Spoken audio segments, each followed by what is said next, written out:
Hey folks, Kilt-Man here, Kilt-Man at your services. How are you all? We're doing very, very well. Now, this is not the video I was intending to do. No. I've been kind of like derailed from what I was going to do by another great idea. Now, I was going to do a video on, well, I still am going to do a video on my favourite drunk characters in genre movies. I know, it's a bit of a bizarre concept, but what the hell. It'll all make sense when I do the video. And by the way, just to get the finer details of that out, I don't mean people like Dudley Moore in Arthur. I don't mean with Nail and I mean little bit part characters in fantasy, horror, sci-fi, sort of movies. Just funny little moments, but they're my favourites in there. So I was working on that. If I'd done it, I was going to do the video right now. And then I got a little message popping up before, which completely threw a wobbler at me. And it said, and it's off Steve Fisher. And he said, Kilty, what's the scariest Ray Harryhausen monster? Oh, straight away, oh, wow, yeah, let's do that. So we're doing it. Now, I only got the message literally about 15 minutes ago. So I've literally just cobbled together a little list. There you go, little list. And how many have I put there? 1, 2, 3, 4, 5, 6, 7, 8, 9, 10, 11. 11. I think I've missed one out. I think I know what I've missed out. Hang on a second. Talk amongst yourselves. Yeah, let's do that as well. I mean, why I can't do 10 in my top 10? I don't know. But what Steve was saying, like not your favourite perhaps, but what's the scariest? Now, in actual fact, I think what we're going to find in this little rundown is that the scariest is also my favourite character that Ray Harryhausen created. And I do believe I've covered this before. Maybe not the scariest, but I've certainly done something on the Ray Harryhausen creatures. And I've reviewed certainly a few of the movies anyway. But let's have a little blast through this. So, I mean, I'll leave the scariest till the very end, obviously, and this is in no particular order. Let's just pick out these. The Emea, the Venusian Emea from 20 Million Miles to Earth. Oh, I love this guy.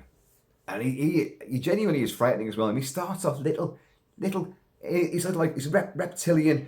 He's got a big tail on him as well. And he walks upright. He's got a wrestler's body on him. But he's only little tiny, homunculus sort of sized. And then he begins to get bigger and bigger. And when he's sort of man-sized, oh, Jesus, yeah, he's frightening. And then, of course, he gets much bigger again. Big enough to lay waste to the Colosseum in Rome, battle elephants from the zoo and all this sort of stuff, and take bazooka shots, with aplomb. But he's a great design, and I think the reason why I find him quite scary is that he's not scary to begin with. He's kind of cute, and then it's kind of like, yeah, all right.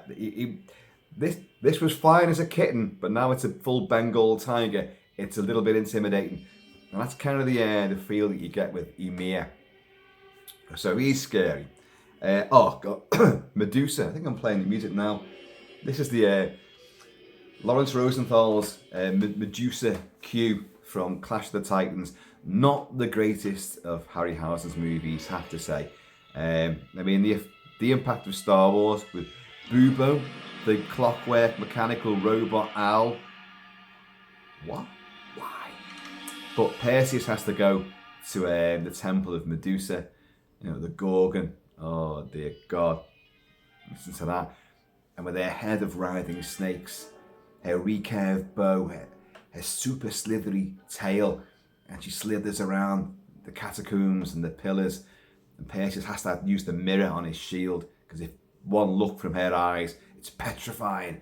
And she is a genuinely frightening, a truly hideous apparition, but deadly as well. So you don't want to clap eyes on her.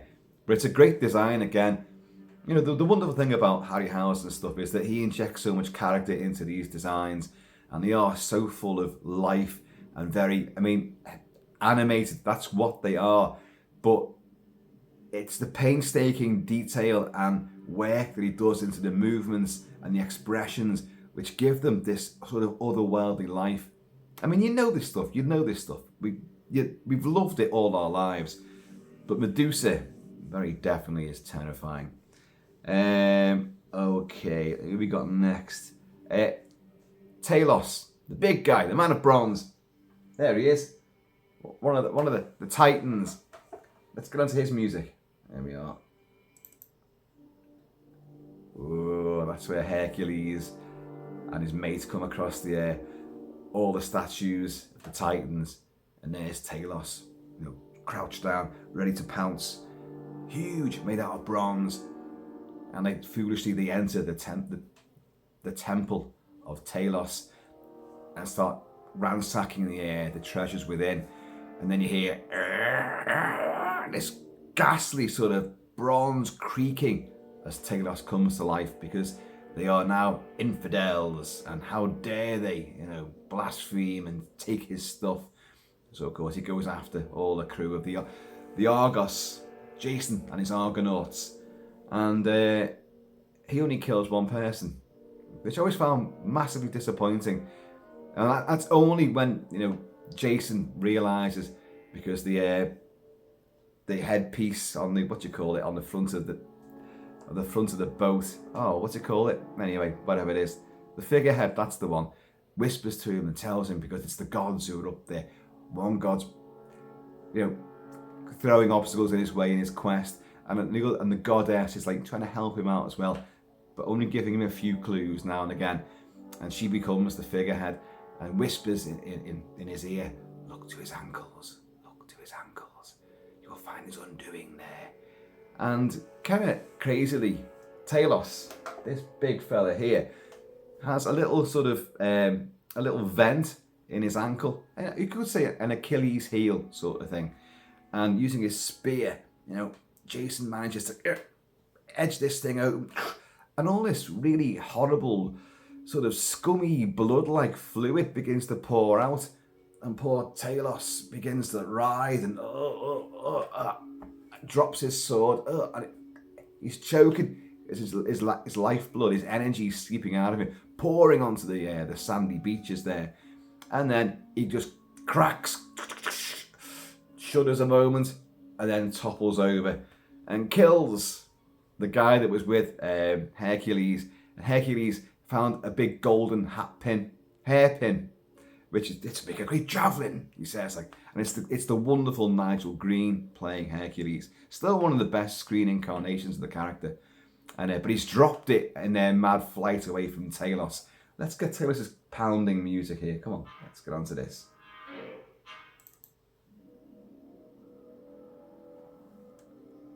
I mean, you know this. Come on.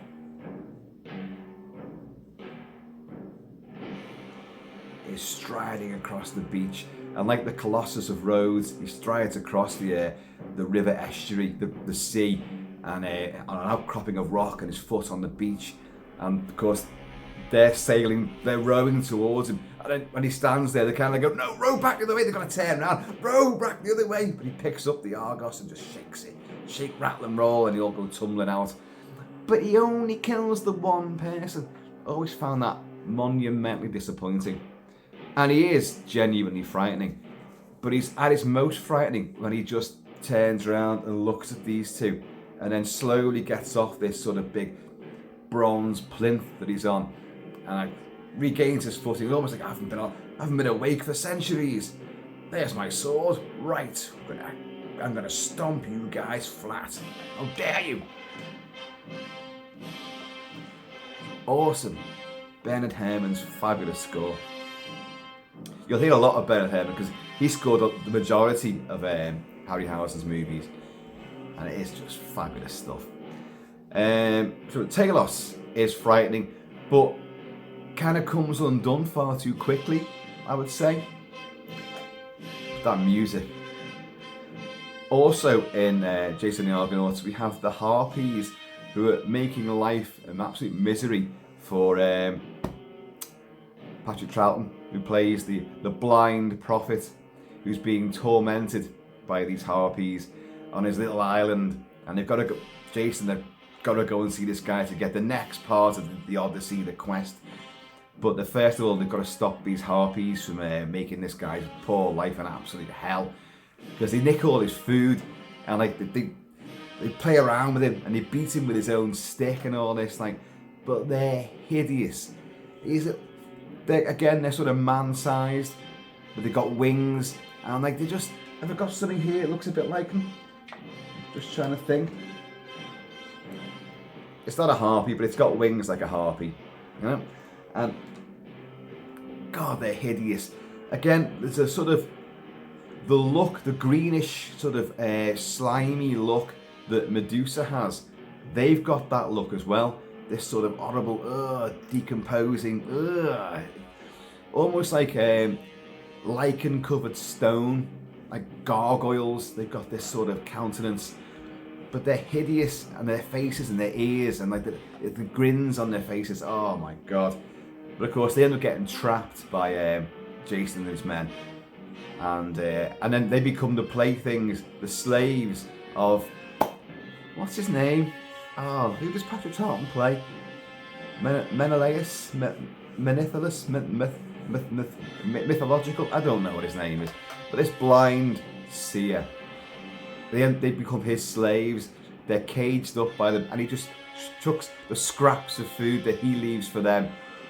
You've got to wonder that when Jason and his men do frig off and leave him, that those harpies are going to really work out a way of getting out of their little cage, their prison. And they're going to go and really play havoc with this poor dude. But yeah, the harpies, genuinely terrifying. Now I've put down Minotaur. Let's go into his music. Let's find Minotaur. And this, of course, music by Roy Budd. This is for Sinbad and the Eye of the Tiger. Again, not one of the greatest of movies, but it still has a hell of a lot going for it.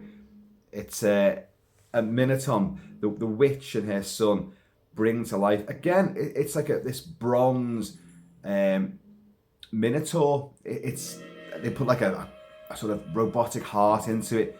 His eyes glow and he comes to life. He's about 12 feet tall. He's massive. He's terrifying. The head of a bull and this muscle-bound body, and he's their henchman. But again, a little bit like Talos, he's underused. When he first comes to life, and you've got a bit of a sea chase taking place, and you get the witch and her son and Minotaur come across another little sailing ship, and they steer into it, and Minotaur with a great big spear skewers this guy and throws him right overhead into the water. Gets somebody else as well, I think. And you're really thinking, we're going to get a great fight between him and obviously Sinbad, or another monster. Harryhausen would always put a couple of monsters together in a big sort of, tag team sort of wrestling match. And but you don't get that. No. When they get to this sort of promised land, this sort of frozen waste, the giant walrus as well, this frozen waste, but inside that you've got like this wonderful, paradise with this big ancient pyramid. Well, and they've all got to get in there for whatever reasons. Saber-toothed tigers lurking there too. Anyway, and centaurs. There's a great centaur in it, but he's not scary. And nor's the saber-toothed tiger. He's not scary either. He's just cute. Looks great actually as well.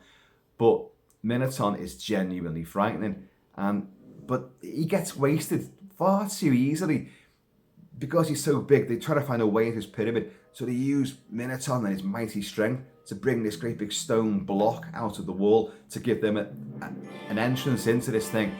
But as he's doing it, he goes, and he falls off the edge, and a big tumble, great big block of stone, and it's crushed him. To a bad Minotaur, you could have been somebody. Such a shame. So Minotaur is genuinely scary. Then you get Skeleton. Now, yeah, Harryhausen and his skeletons. Let's get on to a bit of that. Come on, let's do this. The Hydra's teeth. You got the Hydra as well, but I never found the Hydra too scary. I didn't find Cerberus, the seven-headed dog, two-headed dog, however many heads it's got. It's a multi-headed dog. who guards the entrance to Medusa's temple. I didn't find him very scary either. But the skeletons, yeah, Harryhausen is massively famous for his skeletons. He used one, of course, in Seven Voyages of Sinbad, several years before Jason and the Argonauts. And what I will say is that the fight choreography in Seven Voyages of Sinbad is actually better. I know I'm saying it out loud. It's actually better than what you see in Jason and the Argonauts, but Jason and the Argonauts is far more accomplished with the seamless integration of the stop motion animation and the live action footage. That's better done, looks better in the long shots, looks better in the close-ups. But the actual fight choreography and the action that you get is better when Sinbad on his own fights one skeleton during the climax, the lengthy climax of Seven Voyages of Sinbad, where the evil wizard Sakura has unleashed this skeleton. And what I love about that particular fight between Sinbad and the one skeleton in Seventh Voyage is that there's a lot of hacking and slashing and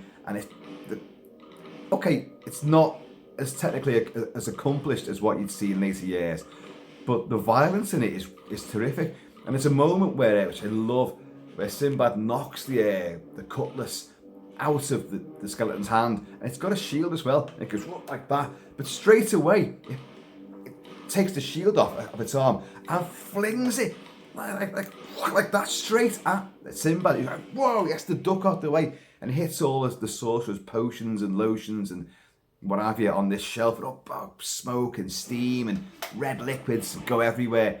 But it's just the way he just goes, oh, fuck off, and hurls this thing so quickly in retaliation. It's wonderful. But the skeletons in Jason the Argonauts are scarier. Because, rise up, you dead slain of the Hydra, and he's throwing out the teeth of the Hydra, and then the skeletons suddenly burst out of the ground. Now, they are the same skeleton that you saw in Seven Voyages of Sinbad.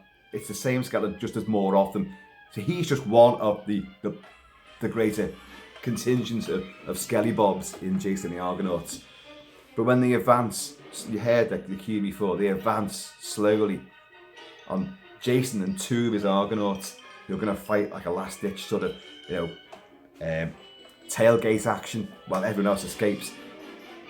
And as they advance slowly with that little crazy music, and then suddenly, kill them all! And the skeletons, who shouldn't be able to make a noise, suddenly go, ah! It's fucking terrifying. Don't mind telling you. The millions of times I saw this movie on re-release at the cinema and then watching it on Sunday afternoons on TV and all that, but you'd still be like, Jesus! When them skeletons came up, you were waiting for that moment when they just screamed and charged our heroes, killing two of them. But of course, Jason manages to leap off the cliff into the churning waters below, and the waiting Argos is there. Is it Argos or Argo? It's the Argo, isn't it? Argos is a fucking shopping centre. I don't know. I lose track of all these mythological things. And when people send me a message like that late on, because by the way, it's actually almost midnight when I'm doing this now, I tend to get confused.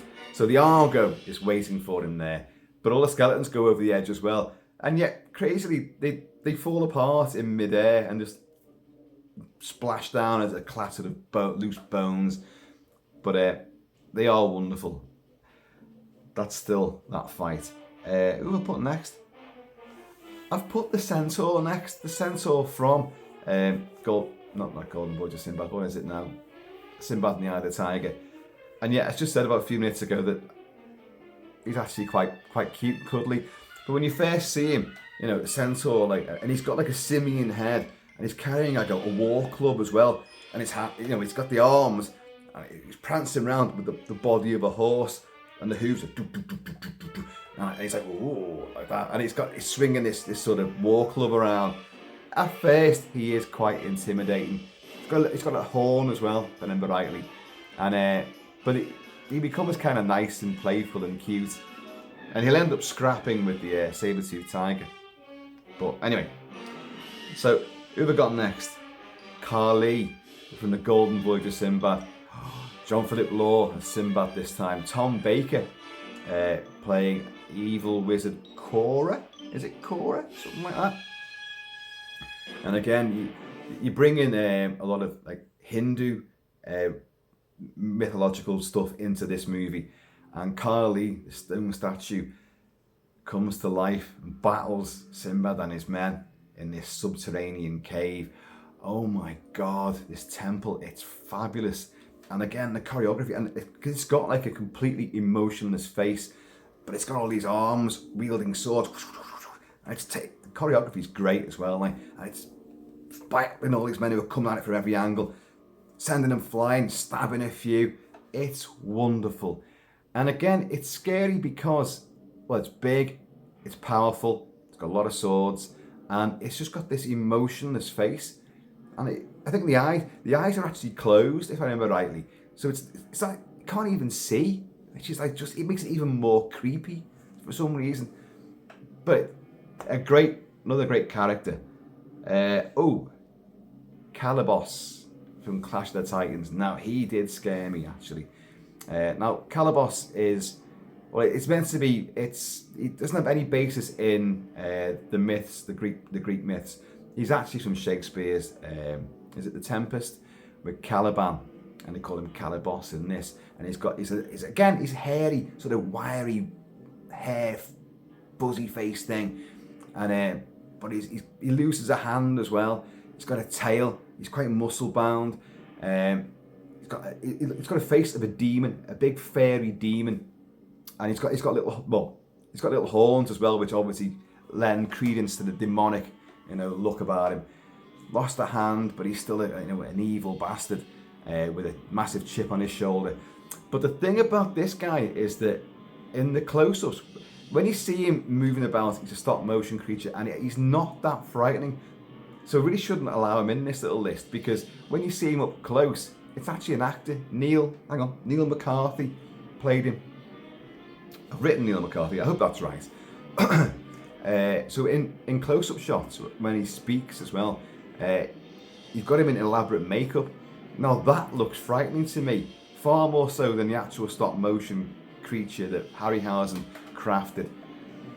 And it's a rare sort of thing for like in a Harryhausen movie where you do cut to a close-up and it's someone actually in makeup.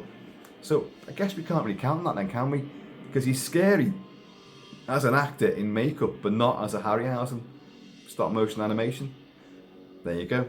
Scratch you out the list. I've put the dragon down there as well. The dragon from Seven Voyages of Sinbad. Now, I'll put him down, but for the sake of putting him on the list, I think, because I don't find him very frightening at all. In fact, I find him lovely. He looks great. It's a really terrific design for this thing, and he will fight what we're coming on to. But we'll come on to that. But he's colourful. He's got a really elaborate sort of bony sort of head, very streamlined, big fangs on him. Nice bit of, he's gold, and he's got gold on him. He's got red on him. He's got this sort of turquoise colour as well. He's a fabulous looking beast. But as I say, I don't find dragons particularly frightening, except for one. There's one. Can you tell which one it is? Vermithrax pejorative. Do you know what? That's a name I always can say so easily in my head, but when I say it out loud, I always mangle it. Vermithrax pejorative. From? Yeah, Dragon Slayer. He's fantastic. Oh my God. That is one terrific beast.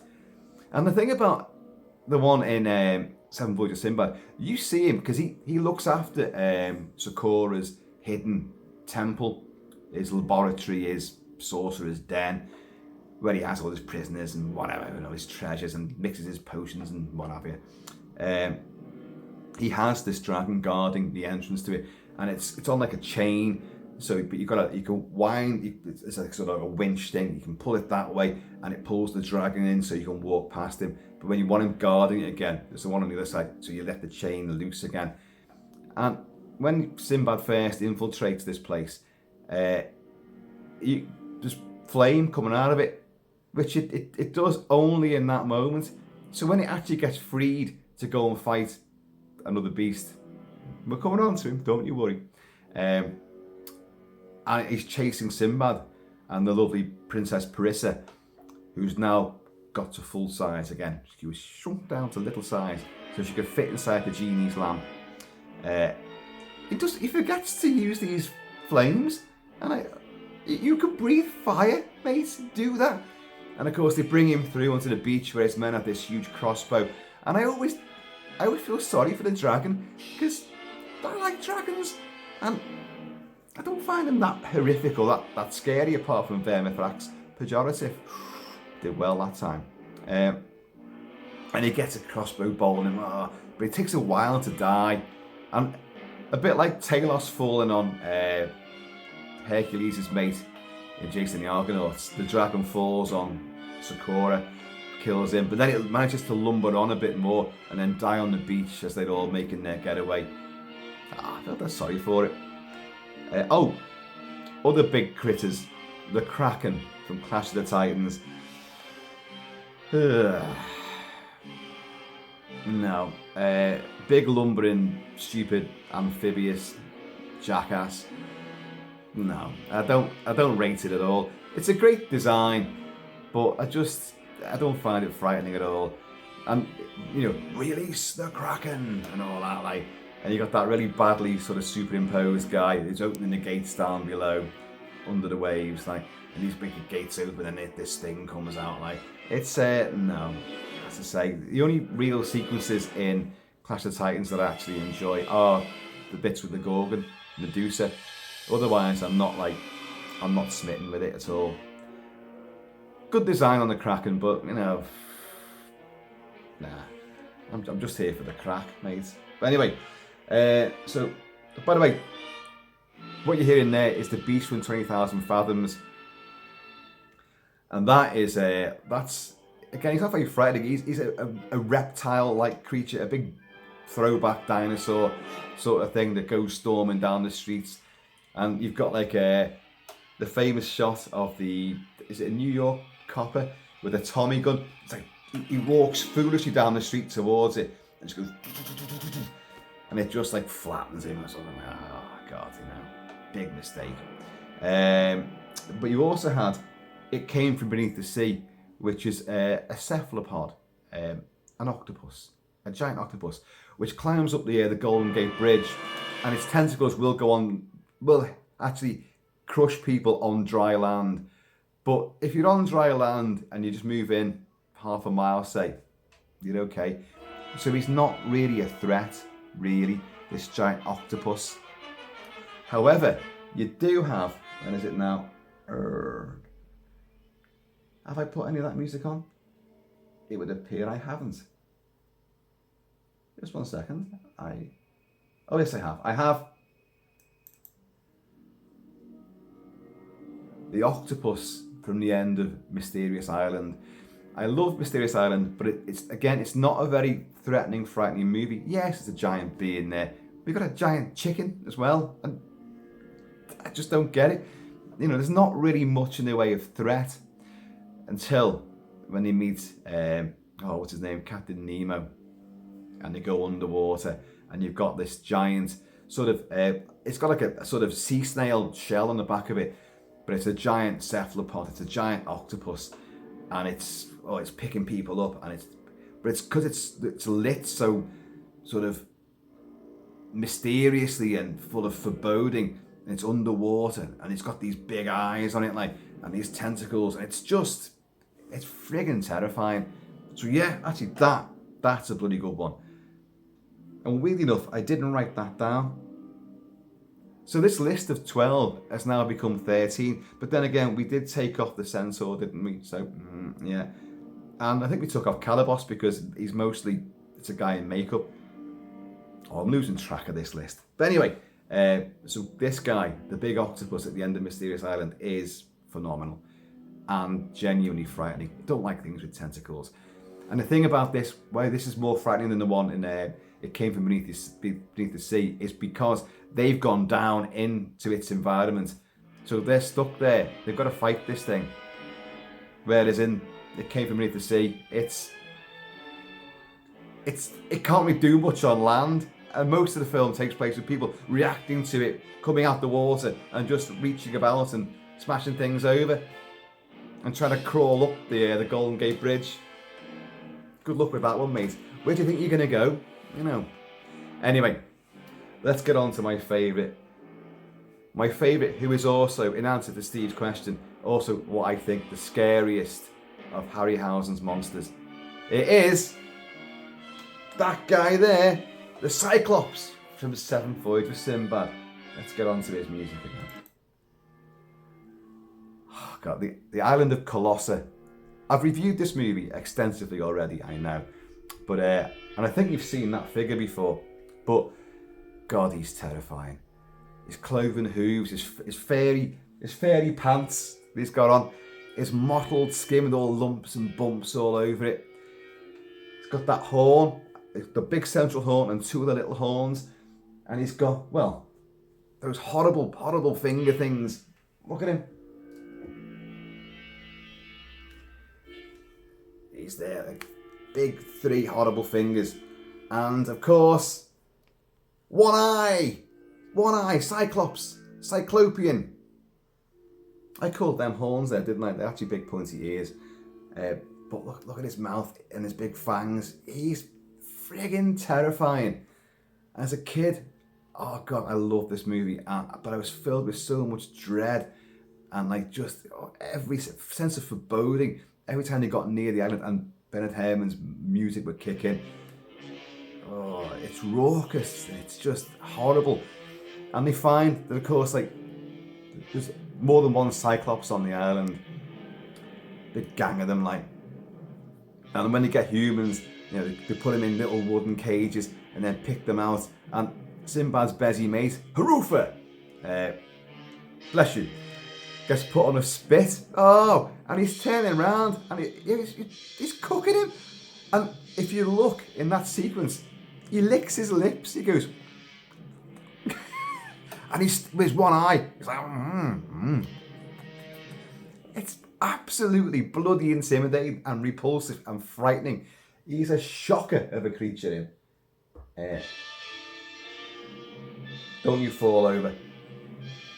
And the thing about it, even when because they hide in the cave and like Sinbad's got like a flaming torch, a stave, and this thing's reaching in trying to get them because of course the lamp, they want the lamp, or Sakura wants the lamp because of the power of the genie and all this. So he's used Sinbad and his men. He's shrunk Princess Parissa down and saying, only way I can cure it is go back to my island of Colossus.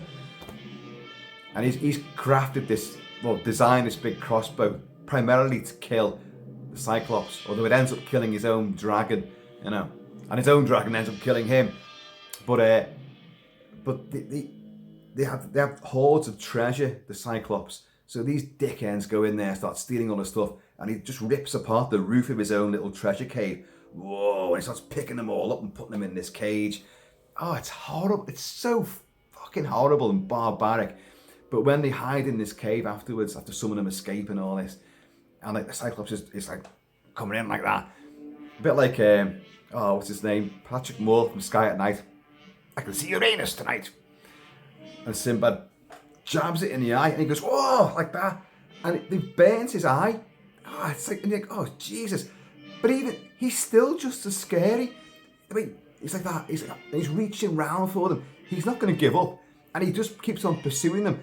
In an earlier sequence, you've got, which actually ties in well with the other video I was going to do. You've got some of Sinbad's men have found a river which Sakura told them it's poison. But you stay here while I go and help Sinbad. The party's split up, and they've all, obviously you can hear them screaming and the howling of the Cyclops. Sakura goes off there to help them, well, for his own nefarious purposes. And these other guys start drinking this river water. It's red, and it's like, it's not poison at all. It's pretty much red wine. So they get pissed as farts, and then they lumber up with their spears and start fighting the Cyclops.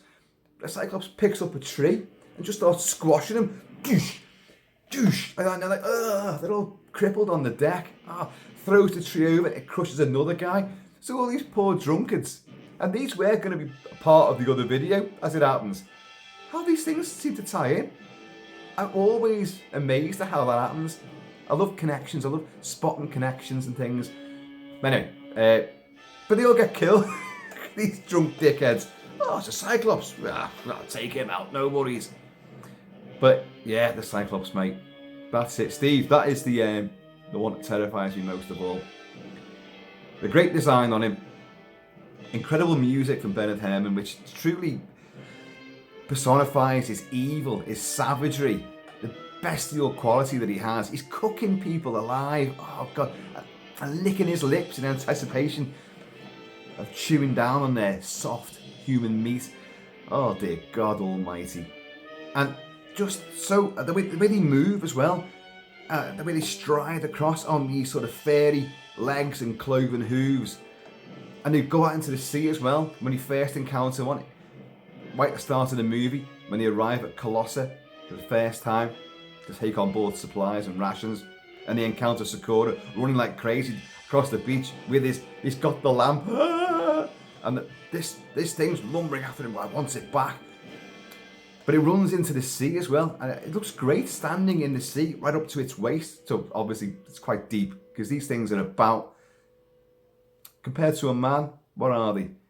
6 foot man. That's got to be more than twice his height, certainly. So you're talking about, I don't know, 14 feet high, something like that, maybe a bit more. But when you see it in the water, and it's like, and it finds it goes, ooh. It finds the lamp under, glinting under the water, and it literally just goes, ooh, and it strokes it and all that, takes it back to his little den. It doesn't even know about the genie that's in there. It just knows it's like shiny things. But yeah, that's it, mate. That's my rundown of the scariest of Harryhausen's creatures. I mean, he created many, many more, obviously. And you have the flying saucers and the big robots, the big robot warriors in Earth vs. the Flying Saucers. Not that scary. Great film, but not that scary. No. And Emea from 20 Million Miles to Earth, which is what we started off with, there is a definite similarity between him and the Cyclops. And Emea came first. So we've bookended that quite nicely. It's almost like the Cyclops is the Harryhausen evolution from Emea. They are like brothers in some ways, but certainly Cyclops is just terrifying. Even though he's disabled, he's only got one eye, but he's big, he's muscle bound, and he's dedicated in his own malevolence. They're genuinely horrible creatures, you know. There's all bones, skeletons hanging up there beside, this creature's den. So other humans have obviously fallen into his grasp, and he's devoured them, like picked their bones clean. Oh God, no. He's a thing of pure nightmares. And he ends up fighting the dragon, but the dragon, and the thing is, that's even threatening as well, because I like the dragon more than I'm terrified of the bloody Cyclops. But straight away, he goes into a restless stance. And he goes for the neck, and he starts like doing grapple holds and takedowns on the dragon. The dragon's got them big teeth. See, once again, the dragon forgot to use his flame breath. He could have flambéed the Cyclops. Doesn't think to do so, but he did put them big fangs into him, and he does kill the Cyclops as well. And he kind of like, yeah. Oh, Jesus. I'm never booking a holiday to Colossus. Looks gorgeous, but no friggin' chance. Not with them bastards there. Keep an eye out for them. So folks, there you go. That's my rundown of the scariest of Harryhausen's creatures. Oh, by the way, big shout out to Emea. I know how much you love Harryhausen stuff and Greek mythology. So there you go. You can have this one as well. Right, folks, I'll be back with another video. Probably the drunken one. Might even be me that's drunken on it. Usually is, to be honest. Although not tonight, seemingly. Weird. Anyway, folks, in the meantime, in this ever mythological stop-motion animationally in-between time, please keep it Celtic, and I'm going to see you all laters. I'm not the genie anymore. I'm your cabin boy, Captain Sinbad.